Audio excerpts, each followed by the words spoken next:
Tere päevast, head hiidlased ja Hiiumaa sõbrad! Teen väikese lühiülevaate 19. mai toimunud volikogu istungist. Maikuu volikogu istung oli seekord teistsugune. Meil oli väljasõiduistung ja meid võttis vastu Kõrgessaare Vaba-ajakeskus. Enne volikogu istungi algust said volikogu liikmed tutvuda ajaloolise siiditehase, hiljem kalatehasena töötanud ja nüüd paarkümmend aastat tühjalt seisnud kinnistuga, mille omanik pakkus vallale äraostmiseks. Tegemist on 5,2 hektarit suuruse maatükiga ja seal peal on siis endised tehasehooned. Ja Nils-Peeter Ratiste andis lühiülevaate selle kinnistu ajaloost, nendest hoonetest, perspektiividest ja volikogu liikmed said küsimusi esitada. Volikogu algas infotunniga, kus vallavanem andis infot vallas toimumast ja ka Nils-Peeter Ratiste siis lisaks tutvustas Kõrgessaare programmi ja sellega seonduvaid tehinguid.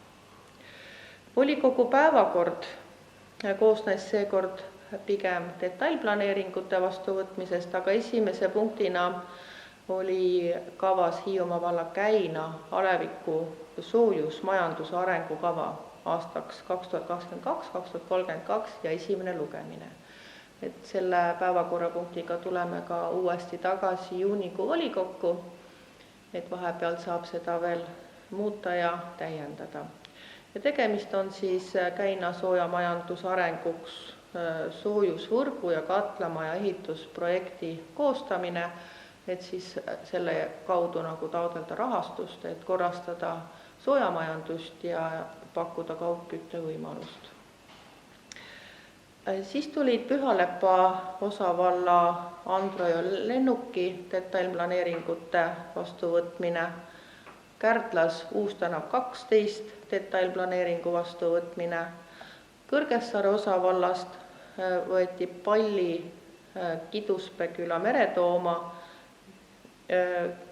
detailplaneeringud vastu ja Emmaste osavallast Luigeranna Nigula, Pärdi, Raima detailplaneeringud. Hiiumaa volikogu alalise komisjoni haridus-, spordi- ja noorsootöö komisjoni nime muudeti ja edaspidi kannab komisjon nime haridus- ja noorsootöö komisjon.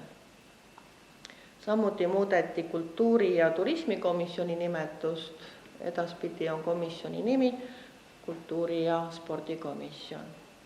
Viimase punktina oli 3. lugemisel eralasteasutuse ja eraüldhariduskooli toetamise kord ja seal tõsteti eralasteaedade laste tasu 175 euro peale ja muudeti ka paragrahv 3.1.5 sõnastust, mis reguleerib siis toetusi põhikoolis õppivatele õpilastele erakoolides.